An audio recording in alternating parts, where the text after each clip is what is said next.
오늘 말씀을 보겠습니다. 구약성경 레위기 12장 1절에서 8절이고요. 오늘은 두 장을 봅니다.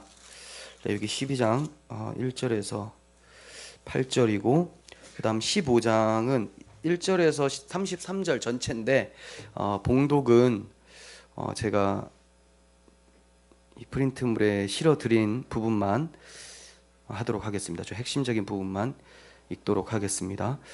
제가 한 절 여러분들 한 절 교독하시고 마지막은 합독합니다. 여호와께서 모세에게 말씀하여 이르시되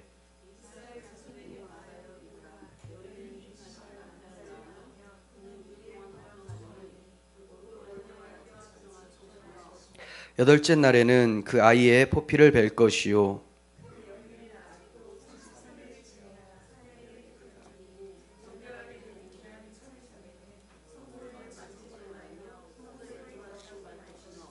여자를 낳으면 그는 두 이레 동안 부정하리니 월경할 때와 같을 것이며 사녀리 깨끗하게 됨은 66일을 지내야 하리라.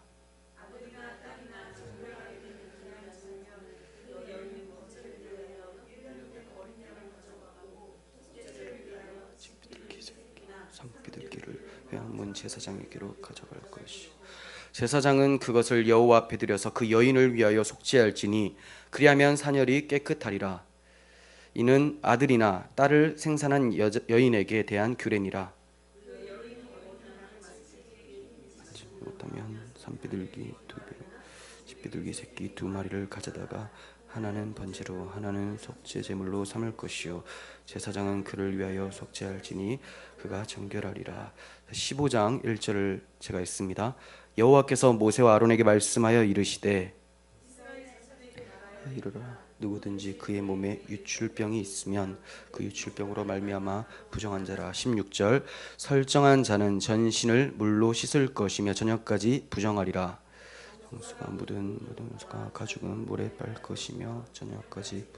31절 너는 이와 같이 이스라엘 자손이 그들의 부정에서 떠나게 하여 그들 가운데 있는 내 성막을 그들이 더럽히고 그들이 부정한 중에서 죽지 않도록 할지니라. 이 규례는 유출병이 있는 자와 설정함으로 부정하게 된 자와 불결기에 앓는 여인과 유출이 있는 남녀와 그리고 불결한 여인과 동침한 자에 대한 것이니라. 아멘. 네, 오늘은 해산과 유출병에 대한 정결 규례, 해산과 유출병에 대한 정결 규례에 대해서 좀 살펴보도록 하겠습니다. 제가 12장과 15장을 한 번에 묶은 이유는 공통점 때문에 그래요. 공통점. 읽어보셔서 좀 아시겠지만 12장은 산모에 대한 정결 규례고요. 15장은 유출병, 피가 흐르는 것을 얘기를 하는데요. 유출병과 또 설정함에 대한, 설정 아시죠? 네, 설정함에 대한 정결 규례입니다. 이 상황들의 공통점은 몸에서 밖으로 흘러나가는 거예요. 몸에서 밖으로 흐르는 거죠. 이처럼 사람의 몸에서 밖으로 흘러나오는 것들은 부정한 것이기 때문에 정결케 해야 된다는 것을 오늘 본문 규례를 통해서 가르쳐주고 있는 거예요. 먼저 12장을 봅니다. 1절과 2절인데요. 여호와께서 모세에게 말씀을 하시는데 이스라엘 자손에게 말하여 이르라. 여인이 임신하여 남자아이를 낳으면 7일 동안 부정한다고 합니다. 네, 곧 월경할 때와 같이 부정할 것이며 라고 하죠. 여인이 임신하여 남자를 낳으면, 여인이 임신하여 남자를 낳는다. 그러니까 출산을 얘기를 하는데 딱 이 말씀을 보면 우리가 떠오를 수 있는 신약의 말씀이 생각나면 참 좋겠습니다. 계시록 12장인데요. 한 여인이 아이를 출산을 해요. 근데 그 아이가 특별한 아이입니다. 한번 보겠습니다. 12장 2절 이 여자가 아이를 베어 해산하게 되매 아파서 애를 쓰며 부르짖더라. 여자가 아들을 낳으니 이는 장차 철장으로 만국을 다스릴 남자라. 그 아이를 하나님 앞과 보좌 앞으로 올려가더라 라고 해요. 그러면 아이를 낳았는데 그 아이가 장차 그러니까 앞으로 철장으로 만국을 다스릴 통치자라는 겁니다. 통치자. 그리고 이 아이는 어디로 가요? 하나님 앞과 보좌로 올려져 갔다. 누구예요? 예수 그리스도죠. 그러면 이 예수 그리스도를 해산하는 여인은 누가 됩니까? 여인. 문맥적으로는 구약의 교회가 되겠죠. 구약의 이스라엘 백성들, 하나님의 택하신 선민들이 예수 그리스도를 출산하게 됩니다. 어떻게 출산하는가? 마리아가 출산한 거 아닌가? 이렇게 물어볼 수가 있는데, 생각해 보세요. 예수 그리스도는 갑자기 뜬금없이 탁 나오신 분입니까? 아니면 약속에 의해서 정한 때에 오신 분입니까? 약속에 의해서죠. 그러면 그 약속을 받은 자들이 누구예요? 이스라엘 백성들이에요. 씨를 받았다는 거예요. 약속, 말씀을 받았습니다. 약속을 받고 해산의 때까지, 약속이 정한 기간까지 믿음으로 기다리는 거죠. 그랬더니 누구를 받습니까? 예수 그리스도가 이 땅에 오심으로써, 태어나심으로써, 이제 곧 성탄절인데 예수님이 이렇게 성탄하시면서 그들이 약속하신 실체를 받은 거죠. 그 예수를 낳은 겁니다. 그러므로 이 여인은 구약의 교회가 되고 또 신약의 교회도 되죠. 왜냐하면 신약의 교회는 다시 오실 예수 그리스도를 기다리는 믿음을 가지고 있기 때문에 신약의 교회도 되지만, 지금 본문에서는 구약의 교회라고 할 수가 있습니다. 자, 이렇게 구약의 교회가 그리스도를 해산할 여인이기에 하나님께서는 그리스도께서 나시기까지, 태어나시기까지 이들에게 정결할 수 있도록 정결 규례를 엄격하게 세워주고 계시는 거예요. 왜 그렇습니까? 태어날 분이 어마어마한 분이잖아요. 하나님의 아들이잖아요. 그러므로 그들이 정결을 유지하지 않으면 그 길이 막히게 되는 거죠. 하나님이 이 정결, 이 거룩을 얼마나 엄격하게 생각을 하셨냐면, 노아 당시에 하나님께서는 노아의 계보를 통하여서 메시아를 보내시겠다고 계속 말씀을 해주셨는데, 노아 당시에 하나님의 아들들이 사람의 딸들과 결혼을 하게 되죠. 믿는 하나님의 이스라엘 백성들이 믿지 않는 이방 족속들과 결혼을 하면서 섞여져 버리는 거예요. 순수 혈통이 없어져 버리죠. 그렇게 되면 어떻게 됩니까? 노아까지 섞여 버린다면 메시아가 오는 통로가 차단되어 버리죠. 아브라함의 자손에게 주시겠다고 했는데 섞여 버리면 메시아가 오실 수가 없는 거예요. 그 아들이 출산이 될 수가 없는 것이죠. 그러므로 하나님께서는 세상에 물로 심판까지 하셨다는 거예요. 그러므로 심판이 초점이 아니라 그 아들을 보내시기 위한 하나님의 은혜의 심판이었다고 우리는 볼 수가 있습니다. 이렇게 하나님의 아들을 믿음으로 기다리는 사람들은 반드시 하나님 앞에서 정결해야 된다는 것을 말씀하고 있어요. 단순히 몸의 정결을 얘기를 하는 게 아니죠. 믿음, 우리의 믿음이 순수하게 하나님의 약속만 바라봐야 된다는 것을 가르쳐 주기 위해서 어떤 도구로서 육신의 정결을 보여주고 있는 겁니다. 이스라엘 백성들은 단순한 민족이 아니에요. 물론 어느 민족하고 다 똑같은 민족이긴 하나, 왜 특별한 존재가 되었냐면 하나님께서 그들을 택하여 주셨기 때문에 그래요. 선민이라고 하죠. 선민. 택하여 주셨기 때문에 그들이 특별합니다. 그들은 하나님과 언약 관계에 놓여 있는 하나님의 백성이기에 정결함이 매우 중요합니다. 언약 관계에 놓인 하나님의 백성이기에. 그래서 이 언약 관계에 놓였다라는 것을 나타내기 위해서 여자가 아이를 출산하고 나서 7일 동안 부정하고 또 여덟째 날이 되면 그 아이를 어떻게 하라고 합니까? 남자아이니까 포피를 베라, 이렇게 얘기를 해요. 이게 뭡니까? 할례죠. 할례. 할례는 뭡니까? 하나님의 백성이라는 것을 나타내는 증표죠. 증표. 언약 백성이라는 증표가 바로 할례입니다. 인간 스스로에겐 거룩하신 하나님의 백성이 될 가능성이 전혀 없다라는 것을 포피를 베는 할례를 통해서 보여주신 거예요. 제가 창세기를 할 때 할례에 대해서는 자세하게 말씀을 드렸는데 아마 창세기 17장 강의할 때인데 기억이 안 나시는 분들 좀 참고해서 들어주시고요. 간단하게 말씀드리면 인간의 생명 번성이 생육하고 번성하는 것이 인간에게 있는 것이 아니라, 인간의 생식의 힘에 있는 것이 아니라 하나님의 은혜에 있다라는 것을 가르쳐주기 위함이죠.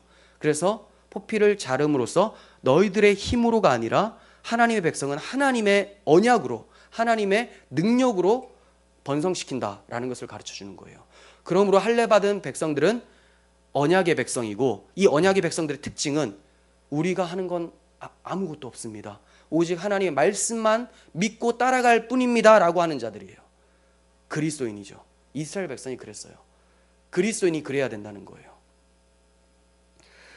그래서 우리는 이름이 없잖아요. 그리스도인이라고 하잖아요. 그건 우리의 정체성인과 동시에 이름입니다.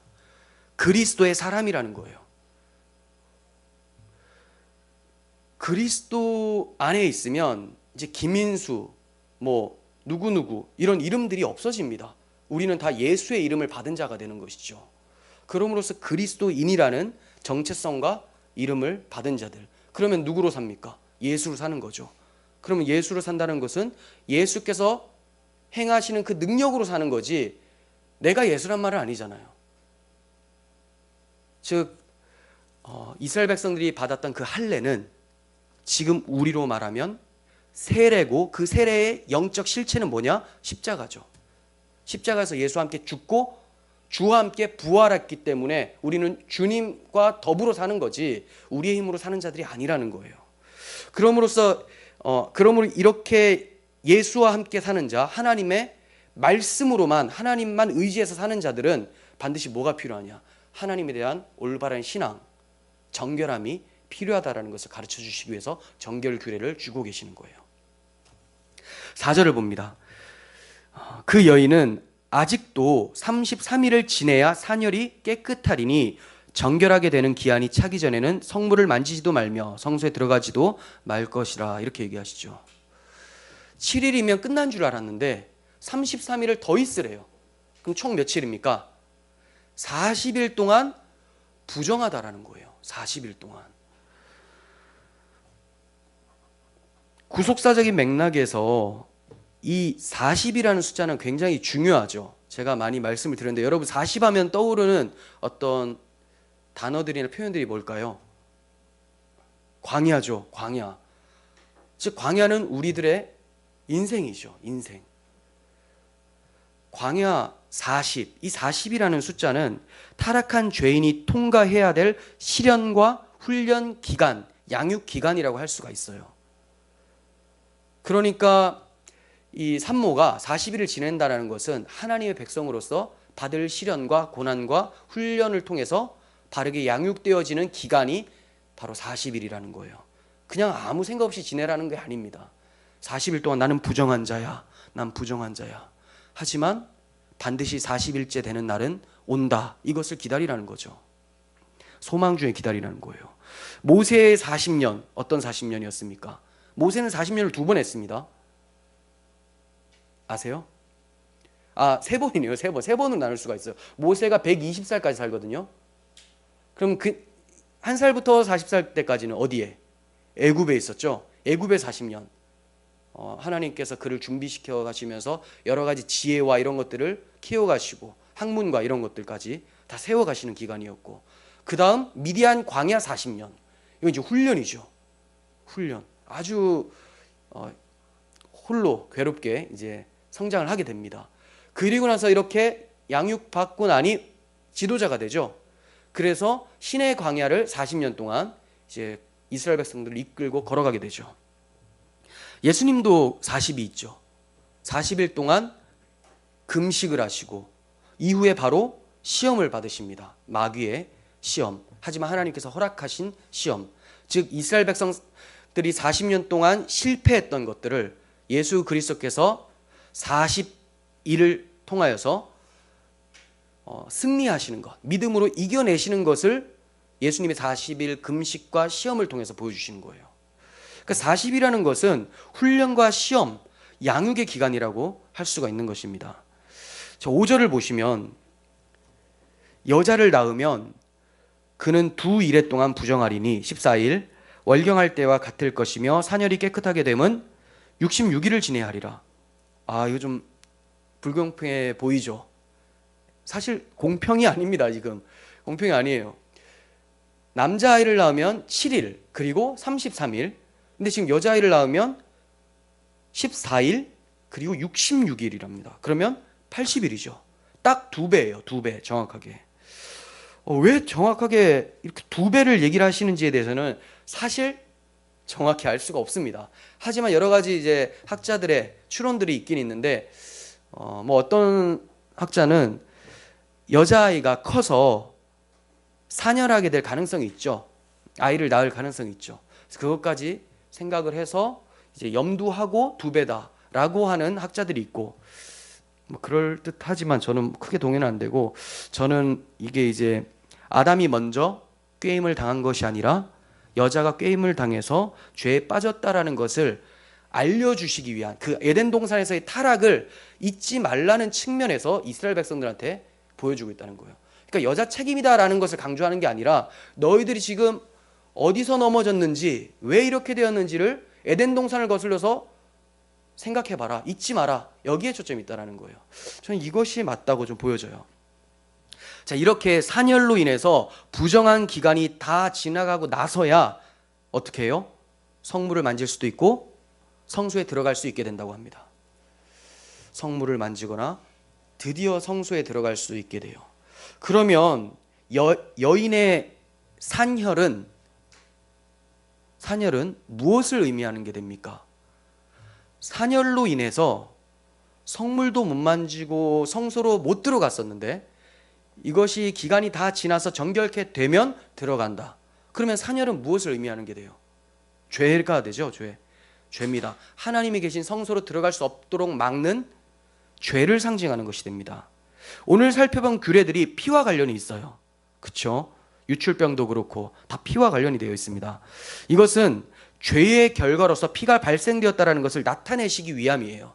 그러면 다시 말하면 에덴 동산의 그 타락을 기억하라는 거예요. 해산의 고통과 그의 수반하는 산혈이 생기게 된 이유가 뭡니까? 아담의 죄로 인해서 주어진 저주였죠. 창세기 3장 16절에서 또 여자에게 이르시되 내가 내게 임신하는 고통을 크게 더하리니 내가 수고하고 자식을 낳을 것이며 라고 합니다. 만약에 죄를 짓지 않았다면 해산할 때 고통이 없었고 피가 나오지 않았을 것 같아요. 그냥 아이에게만 아이는 이제 피를 가지고 있었지만, 하지만 이제 죄를 범하니까 해산의 고통과 함께 이제 피도 같이 나오게 되죠. 즉 이 피 흘림은 죄의 결과, 죄의 상징으로서 이렇게 나타내고 있다고 볼 수가 있습니다. 그러므로 죄로 인해 부정케 된 자가 정결케 되지 않고서는 하나님을 볼 수는 없는 것이죠. 그래서 피 흘렸을 때 일정 기간이 지난 후에야 정결케 되어 성소로 들어갈 수가 있다, 이렇게 얘기를 해요. 하나님께서는 정결케 하시기 위해서 정하신 시련과 또 훈련의 기간이 반드시 필요하다고 생각하시고 우리에게 그것을 이제 허락하십니다. 그 기간이 우리에게 주어지죠. 그러므로 이 기간은 우리 각자에게 주어진 인생이 되는 것이고, 우리 모두는 자기에게 허락한 기간을 지낸 후에, 서로 다를 수가 있겠죠, 그 기간은. 하지만 각자에게 허락하신 기간이 지난 후에 완성된 하나님의 성소에 들어가서 그분의 얼굴을 뵙게 된다는 것을 기억해야 되는 거죠. 그러니까 우리가 이 40일 동안 또 80일 동안 격리되어 있는 이 여인을 보면서 불쌍해라, 저렇게 불쌍해서 어떻게, 너무 힘들겠다, 외롭겠다, 이렇게만 보셔서는 안 된다는 거예요. 왠지 아시겠습니까? 그렇게 격리되고 기간이 끝났어요. 그리고 나선 그냥 집으로 돌아가라, 이게 아니에요. 성소로 이제 들어올 수 있다라는 겁니다. 이건 소망을 얘기를 하는 거예요. 기간이 있다라는 것은 끝이 있다는 것이고, 끝 이후에는 다른 어떠한 결과가 있다라는 것을 얘기를 하는 거죠. 그녀가 40일 동안 격리되어서 외롭고 힘들 수 있습니다. 고통스러울 수 있어요. 하지만 그녀에게는 반드시 40일 후라는 날이 오게 됩니다. 그러므로 다시 정결케 해주셔서 하나님의 성소에 들어갈 소망을 가지고 40일을 감사하면서 지내게 되는 것이죠.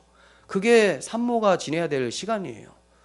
이제 우리 성도님도 얼마 안 있으면 아기를 출산하겠지만 그때 보통 이제 한 달 정도 잘 못 나오잖아요. 뭐 40일 아들이니까 40일만 나오십시오. 아무튼 그건 아니고 이제 건강 상태 보시면서 그 기간 동안 아무 생각 없이 지내기보다는 이제 이 의미를 생각하면서 우리가 이렇게 죄악 중에 출생되었고 그랬지만 하나님께서는 정결케 하시는 기간을 주시고 우리를 그 훈련 후에 받아주신다라는 그 소망을 가지고 저 힘든 기간, 몸도 힘들잖아요 그때, 그 기간을 잘 이겨낼 수 있었으면 좋겠습니다. 우리의 인생이 다 이와 같아요. 시련과 훈련이 오고 그러면 괴로움이 찾아오죠. 하지만 그 괴로움은 끝이 있는 괴로움입니다. 그 기간 끝에 우리 주님을 뵙게 됨을 기억하면서 소망 중에 감사와 인내로 살아가시길 바랍니다. 여기에서 이제 중요한 점이 있는데 6절에서 8절입니다. 중요한 점 6절과 8절, 6절에서 8절 봅니다. 아들이나 딸이나 정결케 되는 기간이 차면 그 여인은 번제를 위하여 1년 된 어린 양을 가지고 속죄제를 위하여는 집비둘기 새끼는 산비둘기를 회막문 제사장에게로 가져갈 것이요, 이렇게 얘기해요.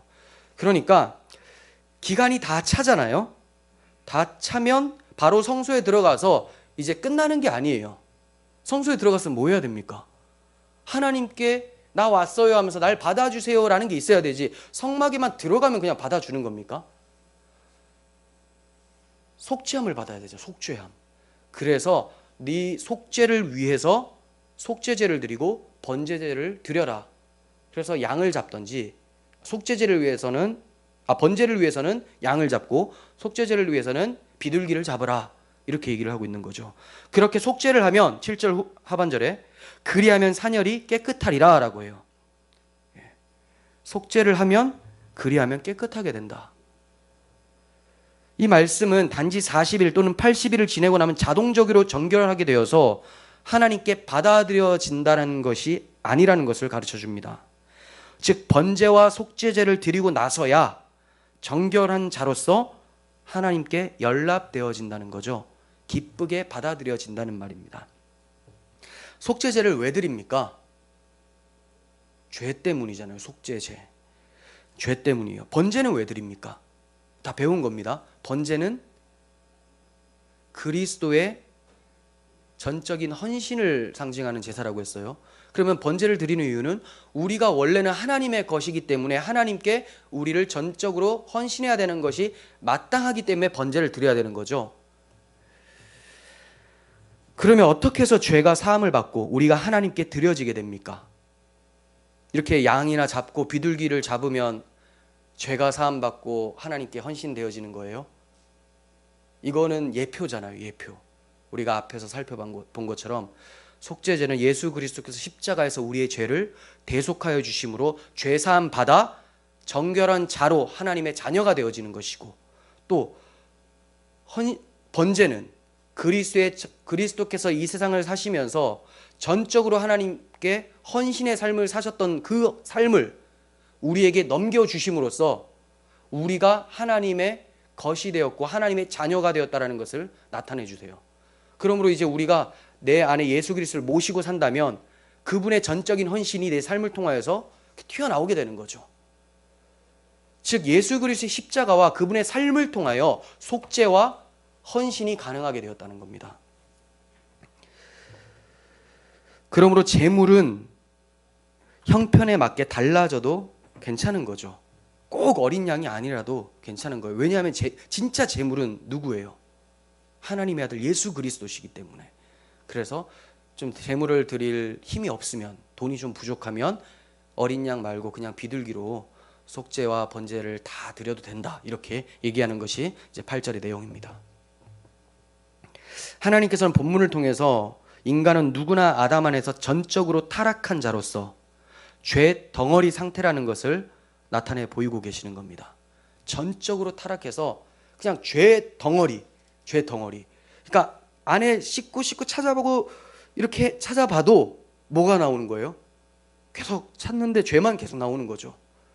뭐 다른 거 없을까 이렇게 막 찾아. 근데 계속 죄만 계속 나와요.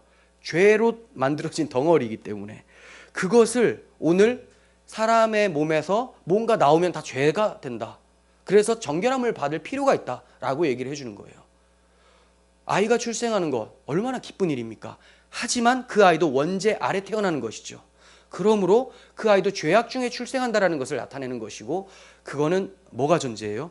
전제가 내가 온통 죄덩어리였다라는 것을 가르쳐주고 있다는 거죠. 그러므로 정결함을 받을 필요가 있고 정결케 하는 제물이 반드시 필요하다. 근데 그 제물이 양이나 염소 이런 걸로 하신 것이 아니라 하나님의 유일하신 아들로서 해주셨다라고 하는 하나님 그 사랑을 나타내시기 위해서 우리가 죄인이다라는 것을 드러내고 계시는 거예요.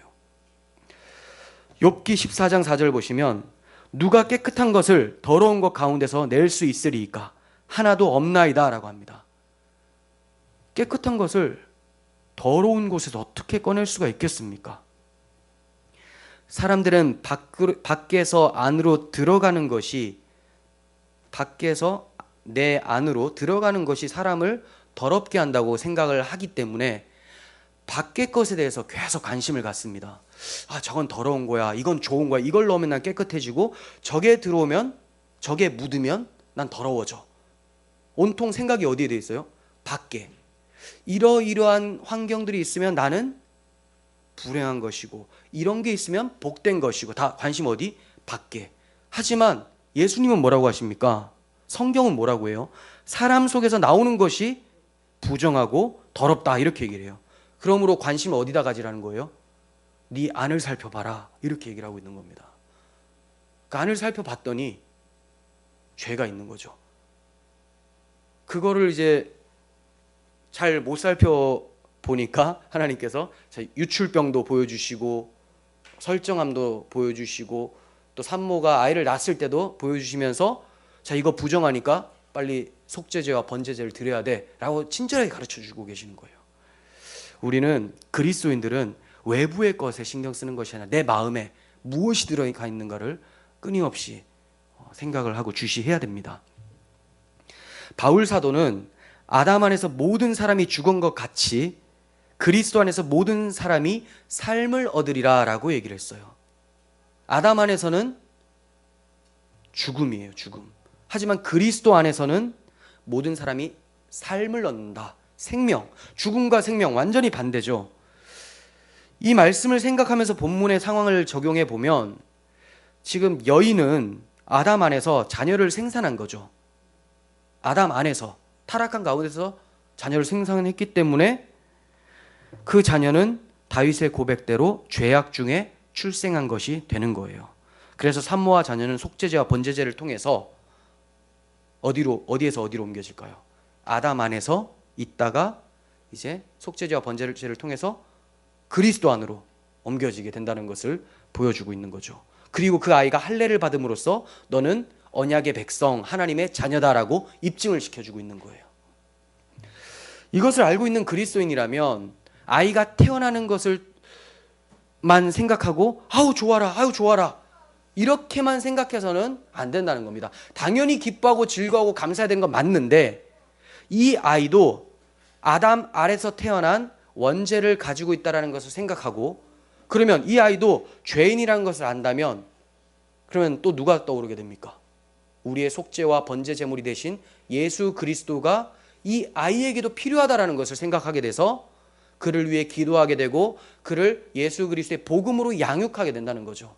그리스도인은 여기까지 가야 돼요. 아유, 내 아들, 내 딸, 너무 예뻐. 이제 끝. 얘만 있으면 행복해. 이게 끝이 아니라는 거예요. 얘가 죄인으로 태어났지만 예수 그리스도 안으로 옮겨질 수 있도록 복음을 가르쳐줘야 된다는 것을 성경에서는 이제 말씀을 하고 있습니다. 교훈을 해주고 있는 거죠. 이제 15장으로 넘어갈 텐데요. 12장에서와 같이 15장에서도 그리스도의 대속으로 죄사함 받아 하나님께 나아갈 수 있는 원리를 설명하기 위해서 정결 규례를 주세요. 15장은 유출병으로 인한 부정과 이것을 어떻게 하면 정결하게 하게 되는가, 이런 규례에 대해서 얘기를 합니다. 유출병이 있고 어떻게 하면 이 유출병을 깨끗하게 할 수 있는가. 그러면 그 사이에 끼어있는 13장, 14장은 뭘까요? 다음 주에 하려고 하는데 13장과 14장은 나병 환자에 대한 이야기예요. 그럼 이건 또 좀 병이죠, 병. 전염성이 있고 유출병도 오염, 전염이 있는 것들을 얘기를 해요.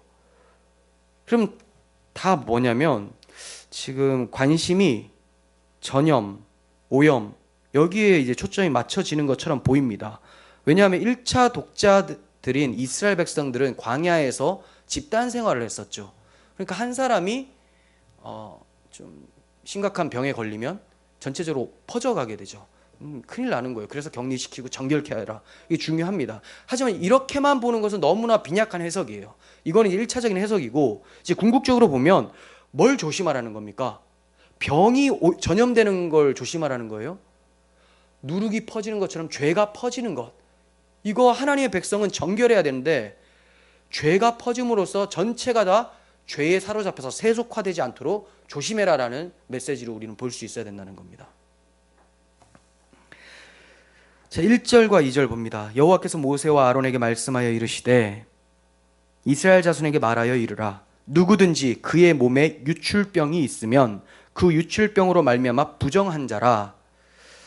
유출병은 비뇨기에서 피가 흐르는 것을 가리키는데, 정상적인 유출은 여성의 경우에는 월경 기간의 유출을 말하고, 비정상적인 유출에 대해서도 15장에 나오거든요. 그거는 그 기간이 끝났음에도 불구하고 유출되는 경우를 얘기를 해요. 그런 경우가 있잖아요. 이걸 이제 유출병이라고 또 얘기를 합니다. 그리고 이제 그 성관계를 했을 때 병이 걸렸을 때도 이 유출병도 해당이 되는 거예요. 남성의 경우에도 피가 나오는 것이 또 해당될 수가 있고, 또 여기는 이제 설정하는 것에 대해서 부정하다고 얘기를 하고 있습니다. 그러니까 이게 다 뭘 얘기를 하는 겁니까? 사람의 안에서 밖으로 뭔가 나오면 그거 부정한 거다 이러는 거예요. 그럼 나오지 않았을 때는 부정한 것이 아닌가? 아니죠. 부정한 거죠. 그러니까 죄 덩어리다. 아까 얘기한 것처럼 전체가 다 죄인데 나온 걸 보니까 확인이 되지. 그래서 정결함이 필요하다. 이렇게 계속 가르쳐주고 있는 거예요. 그리고 이렇게 유출병 또 설정함 이런 것들을 발생시키는 사람만 부정한 것이 아니라 이런 것들이 유출물들이 닿는 모든 것들이 부정하게 된다 이렇게 얘기를 합니다. 닿는 모든 것, 옷도 그렇고 사람의 피부에 닿으면 그 사람도 부정하게 된다 이렇게 얘기를 해요. 그래서 정결케 하는 방법을 가르쳐 주시는데 그게 13절이에요. 15장 13절. 유출병이 있는 자는 그의 유출이 깨끗해지거든 그가 정결하게 되기 위하여 이레를 센 후에 옷을 빨고 흐르는 물에 그의 몸을 씻을 것이라. 그러면 그가 정하리니. 15장에는 몸을 씻고 옷을 빨라는 표현이 한 23회 정도 나옵니다. 엄청 많이 나오죠. 몸을 씻고 옷을 빨라. 굉장히 중요한 거잖아요. 근데 이게 정결케 되는 방법치고는 너무 쉽고 누구나 생각할 수 있는 거 아닌가. 그래서 이거 뭘 이런 것까지 다 말씀하시는가. 더러우면 당연히 씻는 거 아닌가? 라는 생각이 들어요. 이것이 바로 구약 성도들이 할 수 있는 한계입니다. 하나님께서는 물로 씻고 물로 빠는 것 이것을 통해서 뭔가를 나타내기 위함이지 이게 궁극적인 정결케 되는 방법은 아니다라는 것을 말씀하고 계시는 겁니다. 우리 찬송 가사에서와 같이 물 같은 것 가지고는 씻을 수가 아주 없네. 주여 귀한 보배 피로 날 정결케 하옵소서. 흰 눈보다도 하잖아요. 주의 보혈로 날 희게 씻어 주옵소서. 보혈이 아니면 씻을 수가 없어요.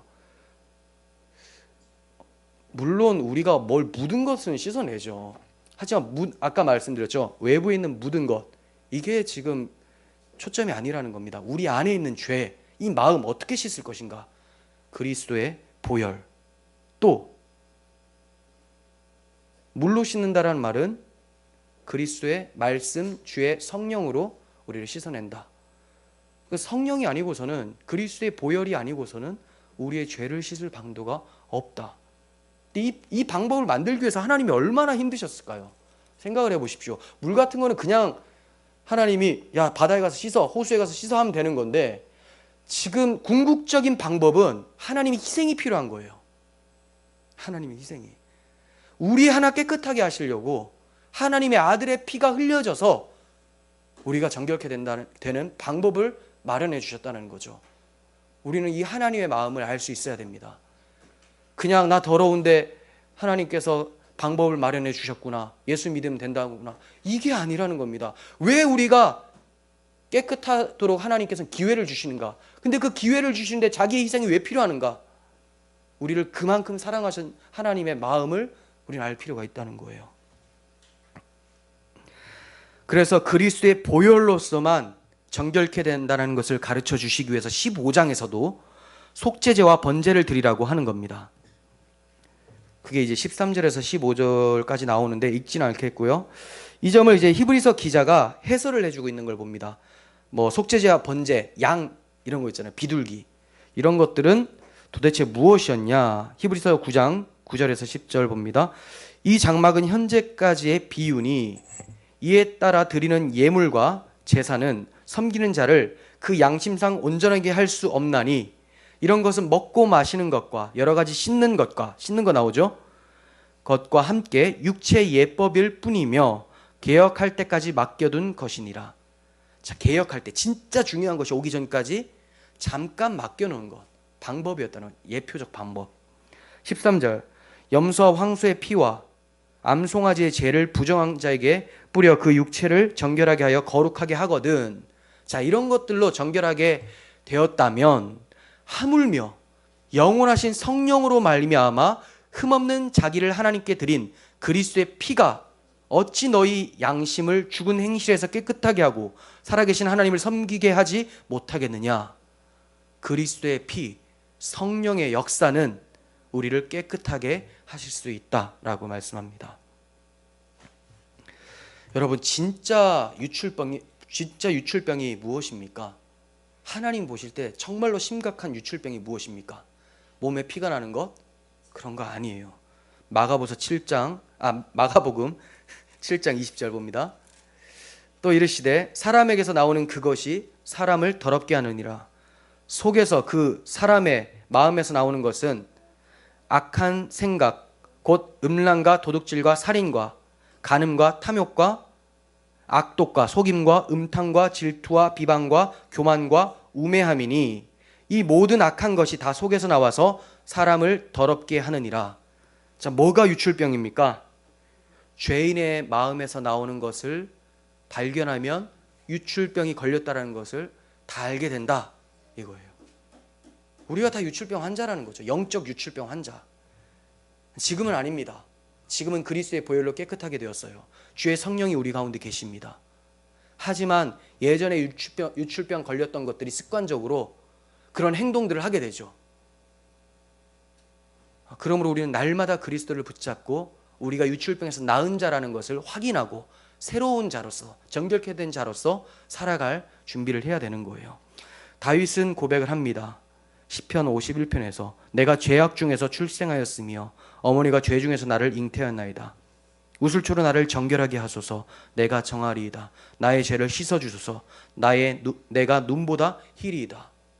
다윗이 무엇을 바라보면서 이렇게 간구했을까요? 정말로 우슬초를 바라보고 이렇게 간구한 겁니까? 앞으로 자기 죄를 위해 오실 대속자를 위해서 대속자를 바라보고 이렇게 간구한 것이죠. 우리도 이러한 간절한 간구가 그리스도를 향하여 있어야 될 줄 믿습니다. 이러한 영적 유출병에 걸렸는데도 가만히 두면 어떻게 될까요? 피가 계속 쏟아지고 계속 부정한 상태로 있다가 결국은 죽게 되죠. 하나님의 얼굴과 그의 힘을 떠나서 영원토록 심판을 받게 되는 것, 이게 영적 유출병을 가만히 뒀을 때의 결과입니다. 그러나 하나님께서는 심판을 원하시는 분이 아니세요. 돌아와서 정결함을 받으라라는 것이 하나님의 마음입니다. 너 심판할 거야? 여기에 초점이 있는 게 아니에요. 너 지금 큰일 났다, 너 더럽다, 그러니까 빨리 와서 씻음을 받으라, 이게 아버지의 마음이에요. 그게 30절에서 31절에 나옵니다. 제사장은 그 한 마리는 속죄제로, 다른 한 마리는 번제로 드려 유출로 부정한 여인을 위하여 여호와 앞에서 속죄할지니라. 너는 이와 같이 이스라엘 자손이 그들의 부정에서 떠나게 하여 그들 가운데 있는 내 성막을 그들이 더럽히고 그들이 부정한 중에서 죽지 않도록 할지니라. 사실 하나님이 그 많은 백성들 한두 명 죽는다고 해서 뭐 손해볼 것이 있습니까? 없죠. 하나님은 생명의 주관자시고 창조주이신데 그럴 필요가 없으심에도 불구하고 돌아와서 정결함을 받으라고요. 왜냐하면 이 모든 사람들이 하나님의 형상을 받은 하나님의 사랑하는 자녀들이기 때문에 그렇습니다. 그래서 하나님께서는 속죄제와 번제제를 우리에게 주심으로, 그 제물을 주심으로 돌아와서 죽지 않고 살아라 라고 말씀하고 있습니다. 오늘날 우리에게도 말씀하고 계시죠. 내가 내 아들을 속죄제와 번제로 드렸으니 너희는 돌이켜서 죽지 말고 살라 라고 말씀하고 계십니다. 그 하나님의 마음이 우리에게 양이나 비둘기의 피로 주어진 것이 아니라 자기 아들의 피로 주어졌습니다. 이제 우리는 거룩하고 정결한 주의 신부답게 허락하신 정결의 기간을 잘 지내야 될 줄을 믿습니다. 기도하겠습니다. 거룩하신 하나님, 그 하나님을 저희가 이 시간 예배하고 가난한 심령으로 말씀을 들을 수 있는 것이 얼마나 큰 은혜인지 이 시간에 느낍니다. 말씀을 통하여서 저희를 부정한 자에서 정결케 된 자로서 하나님의 자녀로 삼아주신 것을 확인합니다. 하나님, 하나님께서 허락하신 이 양육의 기간, 훈련의 기간 동안 하나님께서 저희를 완전히 정결케 하여서 완성된 하나님의 성소, 하나님 나라까지 인도하여 들이실 것을 믿고 소망 중에 즐거워하며 참음으로 기다리는 저희들 되게 도와주시옵소서. 그 아들을 우리의 속죄제물과 번제로 허락해 주신 하나님께 감사드리며 우리 구주 예수님의 이름으로 기도합니다. 아멘.